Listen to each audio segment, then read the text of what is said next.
أعوذ بالله من الشيطان الرجيم بسم الله الرحمن الرحيم الحمد لله رب العالمين والصلاة والسلام على أشرف الأنبياء والمرسلين وعلى آله وصحبه ومن تبعهم بإحسان إلى يوم الدين سبحانك لا علم لنا إلا ما علمتنا إنك أنت العليم الحكيم رب اشرح لي صدري ويسر لي أمري واحلل عقدة من لساني يفقهوا قولي أما بعد السلام عليكم ورحمة الله وبركاته.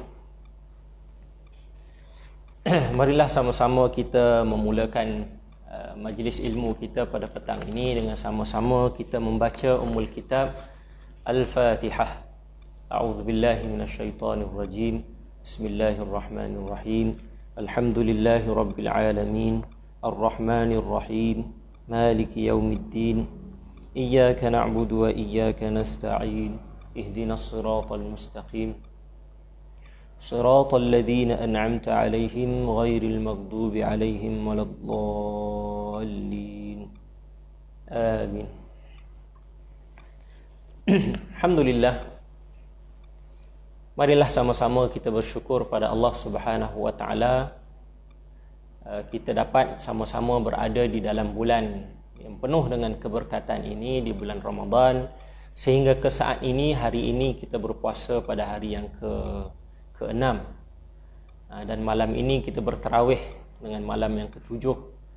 Dan insya-Allah pada kesempatan di petang hari ini, saya Muhammad Rashidi bin Ali, pada kali ini kita bersama-sama di dalam Facebook College Universiti Islam Antarabangsa Selangor. InsyaAllah pada ruang dan kesempatan ini sama-sama kita membincangkan ataupun kita saling ingat mengingati sesama kita antara amalan-amalan ataupun kehidupan Nabi SAW di bulan Ramadan. Tuan-tuan muslimin muslimat, sidang pendengar yang sedang mendengar sekarang, kenapa tajuk ini dipilih untuk dibincangkan pada petang ini, sambil-sambil kita mungkin yang tengah duk fikir nak masak apa berbuka puasa pada hari ini, ataupun masih lagi menunggu mungkin si suaminya tengah keluar beli barang untuk masak dan sebagainya. Ala kulli hal, dalam masa sekitar 30 minit ini kita akan sama-sama melihat bagaimana susuk tubuh yang mulia ini Nabi Muhammad sallallahu alaihi wasallam bersama dengan bulan yang barakah ini. Tuan-tuan, kalau kita tanyakan diri kita masing-masing, dah berapa kali kita bertemu dengan Ramadan al-Mubarak ini, Ramadan yang diberkati ini, penuh dengan keberkatan. Dah berapa kali kita bersama dengan Ramadan? Dan sepanjang kali kita bersama dengan Ramadan ini, adakah kita boleh tentukan Ramadan mana setakat kita lalui ini Ramadan yang paling best bagi kita, dan Ramadan yang kita rasa paling kita dapat all out dengan amal-amal ibadah kita? Mungkin ramai orang akan jawab, oh tahun ini Ramadannya paling special. Sebab apa? Sebab kita dipilih oleh Allah Ta'ala berada di bulan Ramadan di samping adanya PKP.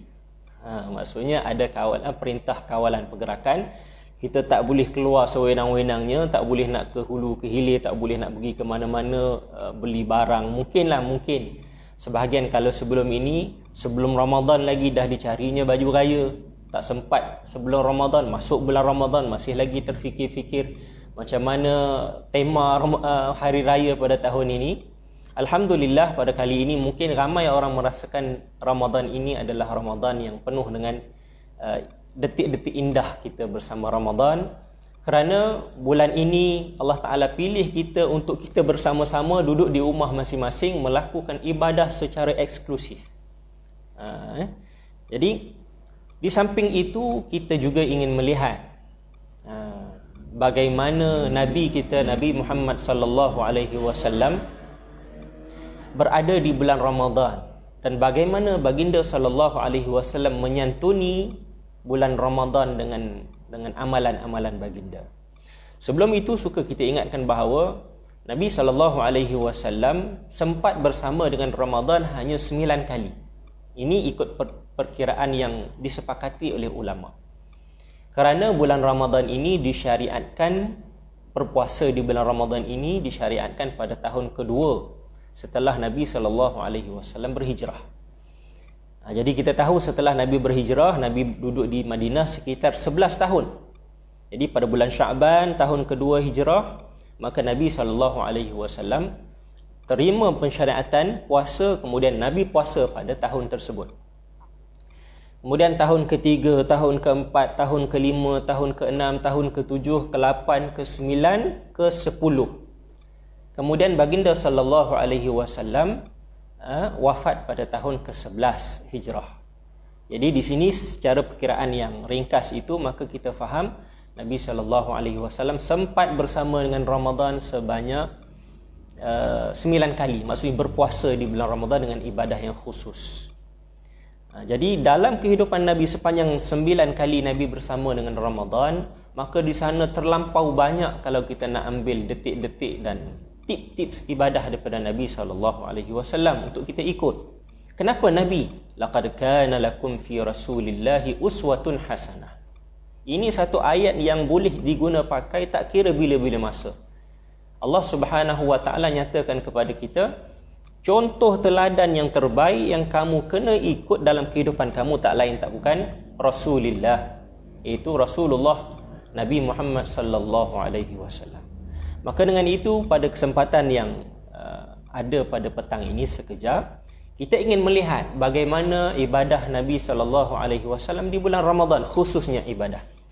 Baik, secara umumnya kita ingin melihat dan kita boleh katakan bahawa apa juga ibadah, kebaikan, kebajikan yang Nabi kerjakan sebelum Ramadan, semuanya dibawa masuk ke bulan Ramadan. Cumanya di bulan Ramadan semuanya digandakan.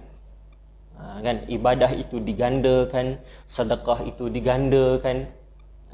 Kerana di bulan Ramadan itu bulan yang penuh dengan keberkatan dan digandakan segala kebaikan yang kita kerjakan.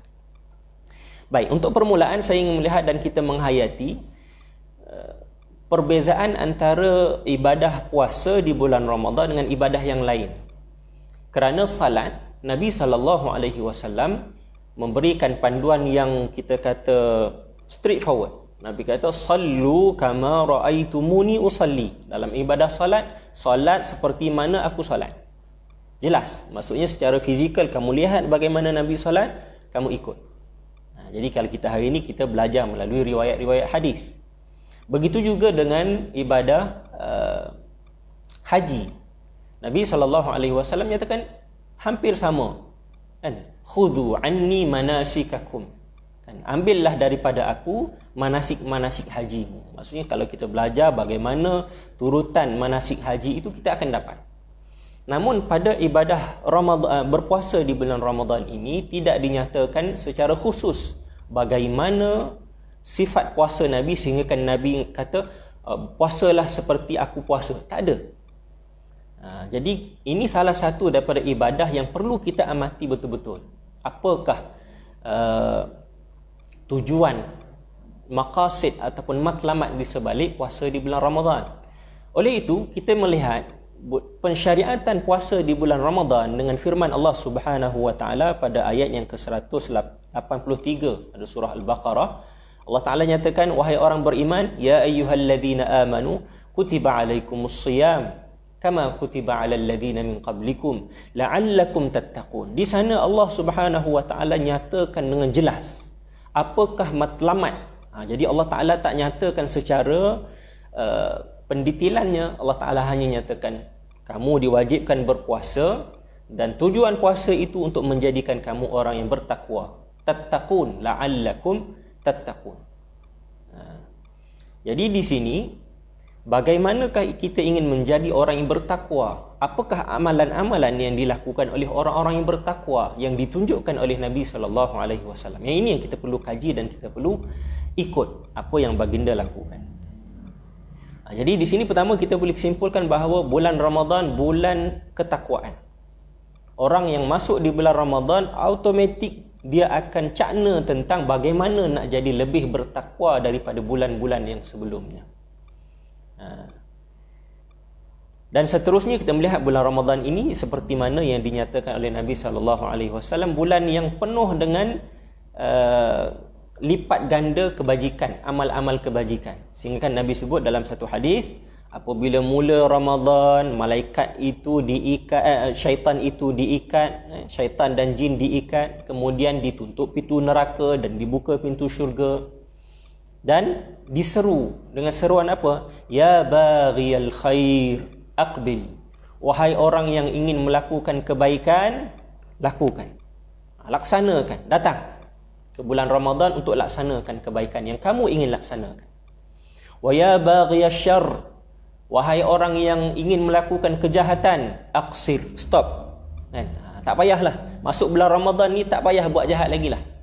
Bulan Ramadan hanya dialu-alukan kedatangannya kepada orang yang ingin melakukan kebaikan. Alhamdulillah, kita bersyukur hari ini Allah Ta'ala masih lagi meniupkan keimanan dan semangat ke dalam hati kita, sehingga ke saat ini kita masih lagi ingin melaksanakan amal-amal saleh dan amal-amal ketaatan. Maka lakukanlah, kerana seruan ini hanya ada pada bulan Ramadan. Apabila masuk bulan Ramadan, Nabi kata akan disuruh orang yang ingin buat kebaikan, diberi semangat, buat kebaikan. Orang yang ingin melakukan kejahatan, stop. Walillahi utaqa'u minan nar. Dan Allah Ta'ala pada bulan ini akan membebaskan sebanyak mungkin orang daripada api neraka. Wadzalika fi kulli lailah. Dan itu berlaku pada setiap malam. Jadi amalan di bulan Ramadan ini lebih khusus untuk kita fokus adalah pada waktu malam. Sebab itu kita ada tarawih, kita ada tadarus, dan kita ada sahur dan sebagainya. Nanti kita akan bincang sekejap lagi. Baik, itu nak katanya bulan Ramadan adalah bulan amalan. Perlu kita tingkatkan amalan. Dan begitu juga bulan Ramadan adalah bulan pengampunan. Dengan hadis yang kita biasa dengar, man shama ramadhana imanan wa ihtisaban ghufira lahu ma taqaddama min dhanbi. Tuan-tuan, kalau saya tanya semua daripada kita ini ada buat silap ada buat salah, tak kira kepada siapa, khususnya kepada Allah Subhanahu wa taala. Banyak dosa kita buat, ya Allah. Kan? Jadi di bulan ini Allah Subhanahu wa taala berikan kita peluang seluas-luasnya. Siapa yang nak dapat keampunan itu bukan terhad kepada berapa bulan, tetapi Allah Taala, Nabi kata yang sebelumnya diampunkan keseluruhannya. Dengan syarat apa? Man shama ramadhana. Siapa yang berpuasa di bulan Ramadan dengan dua syarat.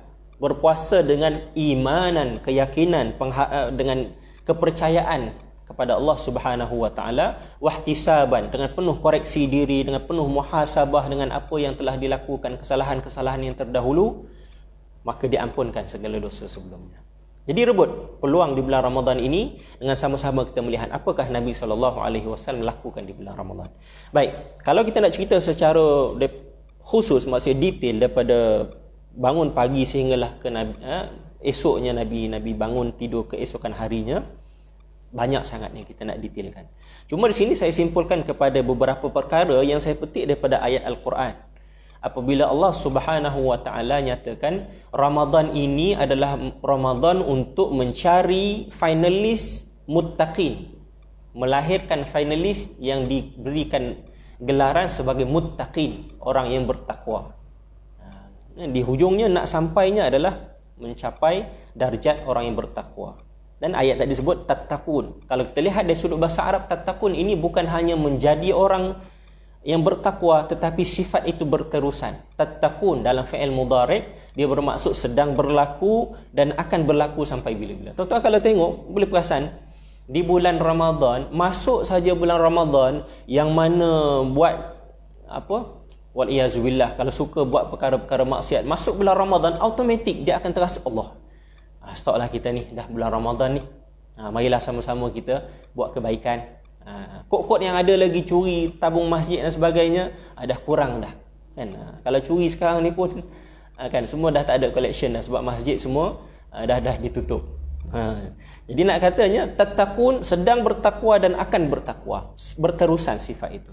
Dan sifat ini dijelaskan di dalam surah Al-Baqarah ayat yang kedua, tuan-tuan, berkenaan dengan zalikal kitabu la raiba fih, Al-Quran itu tidak ada keraguan padanya, bahkan ia menjadi hidayah kepada orang yang bertakwa, hudan lil muttaqin. Dan di sana Allah Subhanahu wa taala nyatakan beberapa sifat orang bertakwa. Baik tuan-tuan, kita cek diri kita, kan? Al-Quran ini menggambarkan apa sifat dan amalan Nabi sallallahu alaihi wasallam. Kerana apa? Kerana dinyatakan bahawa sifat Nabi, kana khuluquhu, akhlak Nabi Al-Quran. Akhlak Nabi itu adalah Al-Quran. Apa yang kita dapati dalam Al-Quran itulah yang ada pada akhlak Nabi. Maka apa pendetilan orang yang bertakwa? Alladzina yu'minuna bil ghaib, beriman dengan perkara-perkara ghaib. Maksudnya dengan akidah kepercayaan kita hari ini, kita layak untuk menjadikan kita orang yang bertakwa. Percaya kepada Allah, kepada malaikat, kepada Rasul, kepada kitab, seluruh rukun-rukun iman tersebut. Dari sudut dalam, maksudnya adanya syahadah, adanya keimanan, maka terus pergi kepada pelaksanaan dan pembuktiannya. Apa dia? Wa yuqimunas salah. Tuan-tuan, ini take note. Di bulan Ramadan kita akan mendirikan banyak rakaat solat kalau nak dibandingkan dengan bulan-bulan yang sebelumnya. Kan? Bulan lain tak ada tarawih, bulan Ramadan ada tarawih. Automatik, tiba-tiba satu hari selepas isyak kita boleh laksanakan 20 rakaat, 8 rakaat, 11 rakaat dan sebagainya. Yang mana di bulan lain, ya Allah, lepas isyak tu 2 rakaat tu kira dah okey dah tu, dah champion dah tu. Kan? Ba'diyah 2 rakaat, tambah lagi witir 1 rakaat. Rajin sikit 3 rakaat. Oh, dah kira soleh sangat dah tu. Tapi masuk bulan Ramadan, tuan-tuan, Allah Subhanahu wa taala suntikkan keimanan kepada kita, kita boleh dirikan solat sunat tarawih. Itu tak kira solat sunat yang lain. Nabi sallallahu alaihi wasallam ajarkan kepada kita, rintiskan kepada kita pelbagai solat-solat sunat. Bermula daripada subuh, kan, qabliyah subuh, qabliyah zuhur, ba'diyah zuhur, qabliyah asar, qabliyah maghrib, ba'diyah maghrib. Semua solat sunat rawatib itu Nabi ajarkan kepada kita, dan itulah yang Nabi laksanakan juga di bulan Ramadan. Jadi poin pertama, ibadah Nabi yang utama adalah solat. Hari ini alhamdulillah kita juga mendirikan solat di bulan Ramadan. Cuma kita ingin melihat bagaimana solat yang dikerjakan oleh Nabi SAW dibandingkan dengan solat yang kita kerjakan. Pernah dinyatakan di dalam satu hadis yang diceritakan oleh Aisyah, isteri baginda sallallahu alaihi wasallam, dinyatakan bahawa solat malam Nabi sallallahu alaihi wasallam, satu ketika Nabi solat di bulan Ramadan 11 rakaat. Qiyamul lail Nabi bangun dengan 11 rakaat. Yusalli arba'an, Nabi solat 4 rakaat. Fala tasal an husnihinna wa tulihin, jangan kamu tanya keelokan solat itu, kekemasan solat itu, dan kepanjangan solat tersebut. Maksudnya perfect. 4 rakaat yang dikerjakan oleh Nabi itu perfect dengan khusyuknya dan dengan panjangnya bacaan. Tuan-tuan, hari ini kalau kita bangun qiyamul lail, kan, kalaulah kita bangun sendirilah, kalau mungkin kalau datang ke masjid, kalau ada qiyamul lail di masjid, imam tu baca panjang, nasiblah kita dapat panjanglah berdiri malam tu. Tapi kalau kita solat seorang-seorang, nak baca ayat tu panjang, Masya Allah, memerlukan keimanan yang tinggi. Jadi di sini Nabi SAW mendirikan solat malam dengan rakaat yang sempurna, panjang bacaannya, lamanya Nabi berdiri. Kemudian thumma yusalli arba'an, 4 rakaat lagi pun sama juga. Jangan kamu tanya tentang kesempurnaan dan panjangnya solat Nabi. Thumma yusalli thalasan, kemudian Nabi solat 3 rakaat, maksudnya witir selepas itu. Tuan-tuan, nak gambarkan bahawa solat sunat yang dikerjakan oleh Nabi SAW sangat banyak dan sangat sempurna. Lebih-lebih lagi di bulan Ramadan. Maka saya ingin menyeru diri saya sendiri dan tuan-tuan perempuan yang mendengar pada petang ini, solat sunat adalah satu tuntutan berbentuk tidak wajib, hanya sunat. Tetapi ia adalah jaminan kesempurnaan ibadah-ibadah fardu yang kita kerjakan. Lebih-lebih lagi di bulan Ramadan ini, tuan-tuan. Maka gandakan Gandakan pahala yang kita cari pada hari ini supaya kita dapat jadikan sebagai mata wang kita di akhirat nanti. Kita dapat bertukar, nak beli sesuatu barang perlukan duit. Di dunia kita kena ada duit, di akhirat memerlukan kepada pahala. Baru kita nak demand, kita nak dapat di syurga mana, bergantung kepada pahala kebaikan yang kita kerjakan. Oleh itu, marilah sama-sama kita memperbaiki solat-solat sunat kita. Tambahkan kuantiti, tambahkan kualitinya. Hayati setiap rakaat yang kita kerjakan dengan memahami bacaan dan juga kaifiat-kaifiatnya. Itu berkenaan dengan solat. Apabila Nabi solat, Nabi adalah solat yang paling sempurna. Dan waktu-waktu Nabi solat yang wajib kita tak payah cerita lah. Yang wajib tu memang kita kena jaga. Yang sunat perlu ditambah, kan? Dengan qiyamul lail, masuknya waktu solat duha. Kan biasa kita selepas kita bersahur, selepas sahur kita solat subuh. Selepas solat subuh, ini yang mencabar, yang saya sendiri pun tak boleh nak laksanakan secara konsisten. Selepas subuh, Nabi SAW ajarkan kepada kita, siapa solat subuh berjemaah, kemudian diduduk di tempat solatnya, kan, menunggu waktu matahari naik, maksudnya masuknya waktu syuruk, untuk didirikan solat sunat isyraq ataupun solat syuruk. Masuk waktu syuruk, yang suruh solat maksudnya dalam 27 minit selepas tu, maksudnya bermulanya waktu solat duha. Sebahagian ulama kata solat sunat isyraq, sebahagian ulama kata solat sunat duha. Kerana solat sunat isyraq itu adalah permulaan bagi solat sunat duha. Jadi Nabi kata apa? Siapa yang solat subuh secara berjemaah kemudian ditunggu masuknya waktu duha, dia solat 2 rakaat solat sunat duha, maka pahala dan ganjarannya seperti orang yang melaksanakan haji dan umrah secara sempurna. Nabi ulang beberapa kali, tamah, sempurna. Jadi tuan-tuan, saya menyeru diri saya sendiri yang bercakap ini tuan-tuan, supaya Allah Subhanahu Wa Taala berikan kekuatan kepada kita. Di bulan Ramadan inilah praktis yang paling utama. Selepas subuh, tahan dulu. Kan mesti semua orang akan rasa mengantuk sebab baru lepas sahur sebelum subuh. Lepas subuh memang layulah mata. Jadi di sini adalah mujahadah supaya kita dapat pahala yang berganda ini. Baik, ini berkenaan dengan solat Nabi sallallahu alaihi wasallam. Yang seterusnya, wa mimma razaqnahum yunfiqun. Ini alladzina yu'minuna bil ghaib wa yuqimunas salah wa mimma razaqnahum yunfiqun. Orang yang bertakwa di bulan Ramadan, Allah Taala nak lahirkan seramai mungkin orang yang bertakwa. Apakah ciri orang bertakwa? Wa mimma razaqnahum yunfiqun. Orang ini tidak lokek untuk memberi infak daripada harta yang dia ada. Tuan-tuan, memberi infak dengan harta ini tuan-tuan, mungkin kita kata benda ini subjektif. Orang yang kaya infak cara orang kaya. Orang yang tak berapa nak berada golongan pertengahan infak dengan cara pertengahan.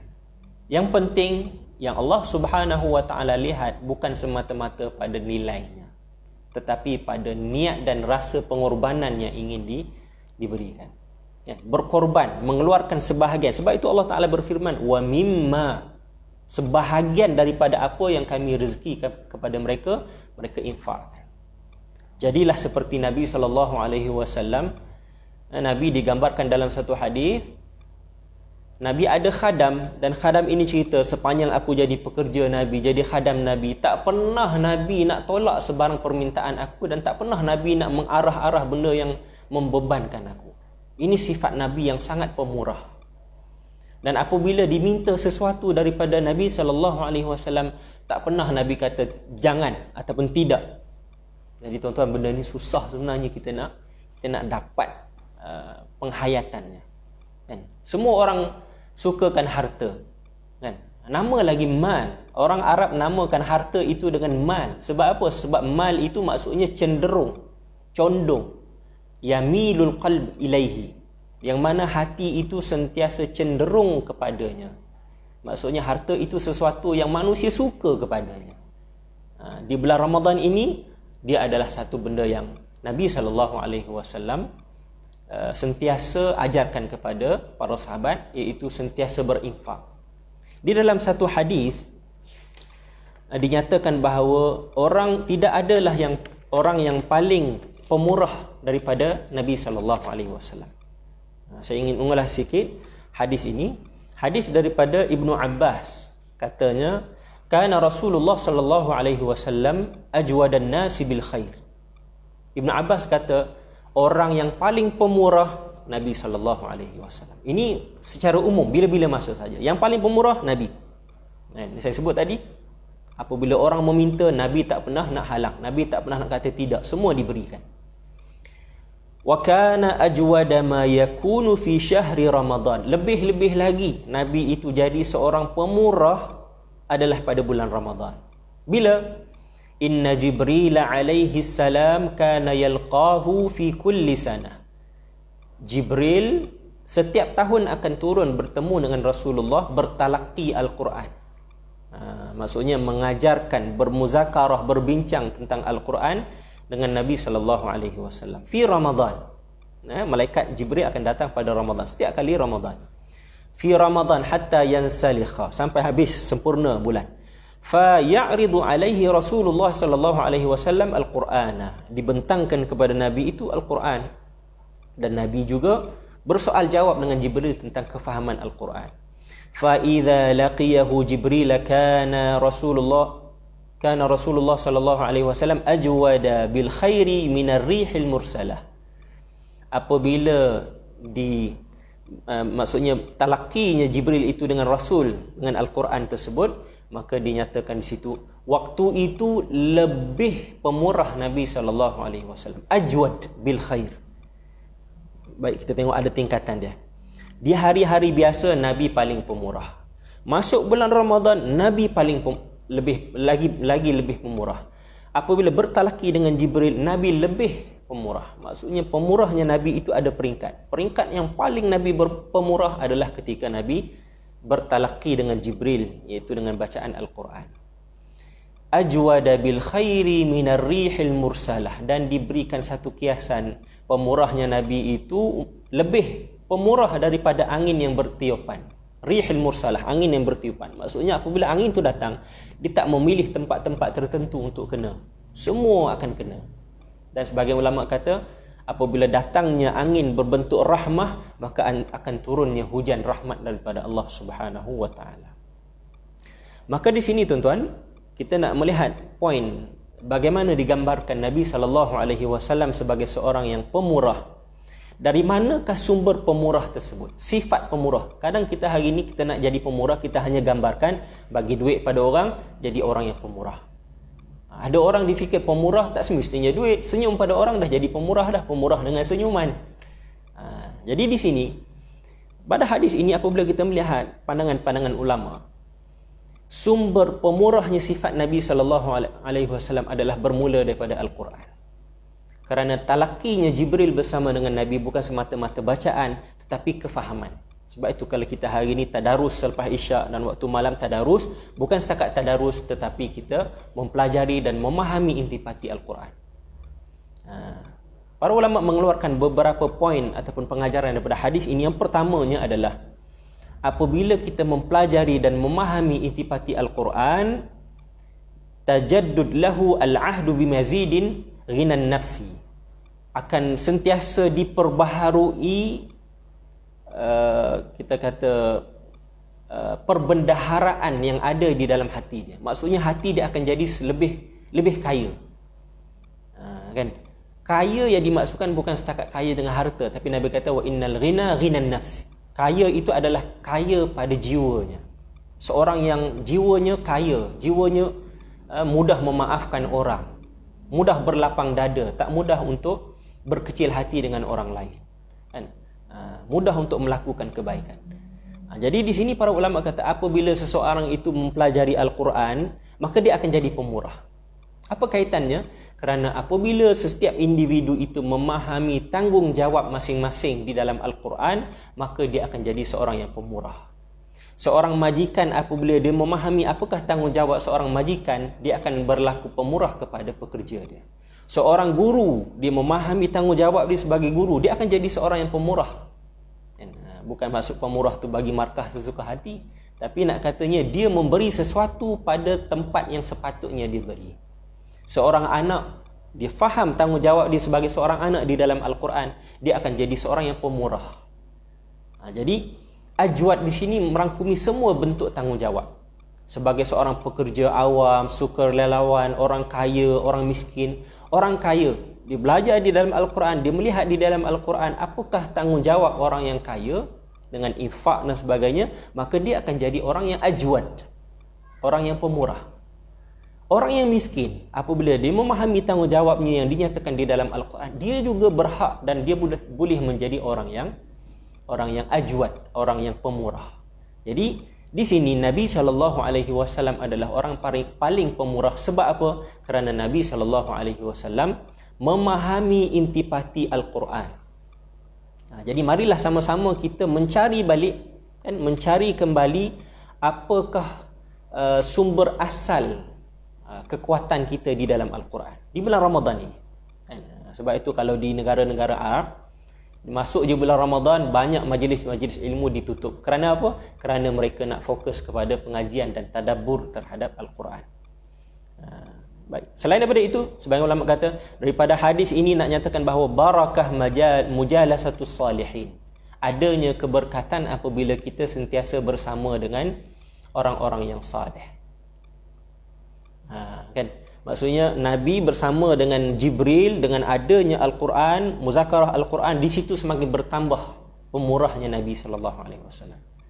Jadi walaupun sekarang ni PKP, tak boleh pergi ke kuliah di masjid, tak boleh pergi ke universiti, tak boleh pergi ke sekolah, ada pengajian-pengajian online. Cuba libatkan diri kita dengan nasihat-nasihat tentang agama. Moga-moga kita menjadi orang yang pemurah. Seterusnya adanya barakah a'malul khair, keberkatan amalan-amalan yang baik. Maksudnya macam mana? Apabila berkat amal itu, bukti sesuatu amalan itu berkat. Apabila kita melaksanakan sesuatu amalan, kita akan rasa tak puas dan kita akan rasa ingin mencari amalan-amalan yang lain. Itu tandanya amalan itu berkat. Hari ni buat solat tarawih, buat solat witir, tak cukup itu, kita akan rasa tak puas hati, rasa nak tambah lagi, rasa nak buat lagi solat duha. Dah buat solat duha, rasa nak tambah lagi dengan solat-solat yang lain. Jadi ini ulama kata maksud ajwad, pemurah di situ, apabila dia melakukan amal soleh, dia rasa tak puas dan dia ingin mencari lebih dari itu. Dan ini selari dengan apa yang dinyatakan di dalam Al-Quran surah Asy-Syarh. Allah Taala kata apa? Fa idza faraghta fansab. Apabila kamu habis melakukan satu ibadah, berpindah kepada ibadah yang lain. Di bulan Ramadan, pastikan 24 jam yang kita ada, kita sentiasa berada di dalam ibadah walaupun kita sedang tidur. Baik, itu berkenaan dengan poin yang ketiga, iaitu infak, harta tadi. Wa mimma razaqnahum yunfiqun, dan kita dah rangkumkan sedikit tadi dengan poin yang keempat yang saya ingin nyatakan, walladzina yu'minuna bima unzila ilaika wa ma unzila min qablik wa bil akhirati hum yuqinun. Ni maksudnya orang yang beriman dengan apa yang diturunkan, itu Al-Quran. Jadi di bulan Ramadan ini, hubungan kita dengan Al-Quran itu hubungan yang memberi kemuliaan kepada kita.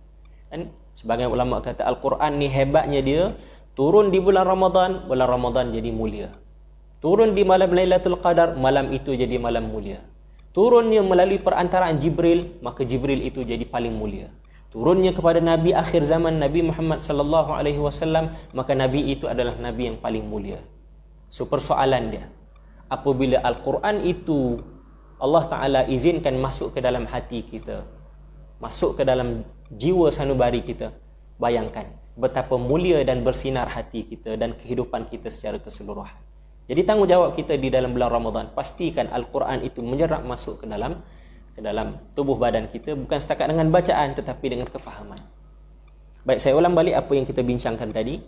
Nabi SAW apabila berada di bulan Ramadan tidak akan tinggal paling kurang 3 perkara ini, iaitu salatnya berganda-ganda dengan kaifiatnya yang bagus, dengan yang ahsan, yang paling elok, dan dengan kuantitinya yang paling banyak. Yang kedua adalah memperbanyakkan infak. Pemurahnya seseorang itu, dia akan suka bersedekah, berkongsi apa yang dia ada, khususnya di bulan, kita kata waktu PKP ini, kan, bantu. Kita tak boleh keluar rumah, tetapi ada sukarelawan di luar sana yang membantu orang yang memerlukan, maka kita berikan dari sudut kewangan, tenaga, masa dan sebagainya. Dan yang ketiga adalah berikan masa yang khusus kita kepada Al-Quran. Dampingi Al-Quran dengan membaca, tadabbur, berbincang, membaca bacaan-bacaan yang boleh meningkatkan kefahaman kita terhadap ilmu-ilmu Al-Quran. Saya rasa setakat itu dulu. Moga-moga kita di bulan Ramadan ini merasai paling kurang apa yang disebut oleh Nabi SAW, lisaimi farhatan. Bagi orang yang berpuasa itu ada dua tempat dia akan rasa gembira, ketika dia berbuka, dan satu lagi ketika dia bertemu Allah Subhanahu wa taala di syurga nanti. Ketika berbuka, jangan hanya gembira dengan masakan dan menu-menu yang enak saja, tetapi gembira kita ketika berbuka kerana kita mengikut sunnah Nabi sallallahu alaihi wasallam. Kan?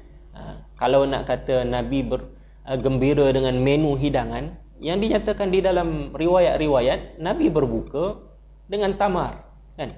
Yang lebih utama adalah rutab. Ini pun kita kena tahu.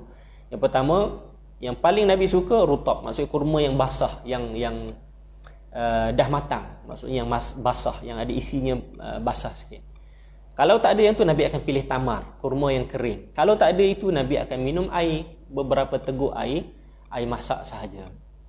Jadi ini nak katanya kegembiraan itu bukan dengan menu yang dihidangkan, tetapi gembiranya kerana kita mengikut Nabi SAW, kan? Sebab Nabi nyatakan sebaik-baik orang berpuasa apabila dia boleh melewatkan sahur dan mengawalkan berbuka. Apabila kita berbuka, kita telah melakukan apa yang Nabi SAW ajarkan kepada kita, dan kita bergembira kerana kita diberikan nikmat, kita boleh bersabar daripada subuh sampai ke maghrib dengan menahan perkara-perkara yang membatalkan puasa. Bukan setakat makan minum, tetapi kita menahan mulut kita daripada bercakap benda-benda yang rafath, benda-benda yang mendorong kepada syahwat, mendorong kepada perkara-perkara yang lara. Kerana Nabi SAW mengatakan apabila kamu berpuasa, kena jaga mulut, antara adabnya tak boleh cakap benda-benda yang tak elok. Adakah dia membatalkan puasa? Tak batal. Sepakat ulama kata tak batal, cuma dia mengurangkan pahala. Jadi bulan Ramadan, puasa tetap puasa, tambahkan ibadah lain, solat, pelbagaikan, baca Al-Quran, dampingi dan fahami Al-Quran, dan banyakkan berinfak. Moga-moga kita berada di bulan Ramadan ini, Allah Ta'ala rahmati dan berkati umur kita, dan disampaikan kita ke hujung Ramadan. Dan insya-Allah kita sama-sama mendoakan sesama umat Islam kita yang sekarang ini berada dalam musibah yang Allah Ta'ala turunkan. Moga-moga Allah Ta'ala menarik dan mengangkat kembali musibah ini dengan segera, dan khususnya pelajar-pelajar di College Universiti Islam Antarabangsa Selangor ramai. Saya apabila duduk mengajar sekarang ini, pelajar-pelajar di pusat matrik masing-masing masih lagi berada dalam tempoh PMP sekarang, masing-masing merasa terbeban, kan? Susah nak mengaji dalam online ini, masing-masing merindui pengajian-pengajian secara face to face, kan, secara bertalaqi. Jadi marilah kita mendoakan moga-moga Allah Ta'ala mengangkat musibah ini dengan segera, dan kita dapat menikmati pengajian-pengajian di gedung-gedung ilmu ini dengan mengikut sunnah Nabi SAW, iaitu secara bersemuka. Moga-moga Allah Ta'ala menguatkan semangat kita beribadah di bulan Ramadan ini sehingga ke akhirnya. Wallahu a'lam bissawab. Saya kira setakat ini dulu. Apa yang baik itu daripada Allah Subhanahu wa taala, apa yang kurang itu daripada kelemahan diri saya sendiri. Ampun maaf atas segala kekurangan sepanjang perkongsian yang disampaikan sebentar tadi. InsyaAllah kita akan jumpa di siri-siri yang akan datang. Wallahu a'lam. Assalamualaikum warahmatullahi wabarakatuh. Subhanakallahumma wa bihamdika asyhadu an la ilaha illa anta astaghfiruka wa atubu ilaik. Bismillahirrahmanirrahim. Wal 'asri innal insana lafi khusr illa alladhina amanu wa 'amilus solihat wa tawasaw bil haqq wa tawasaw bis sabr.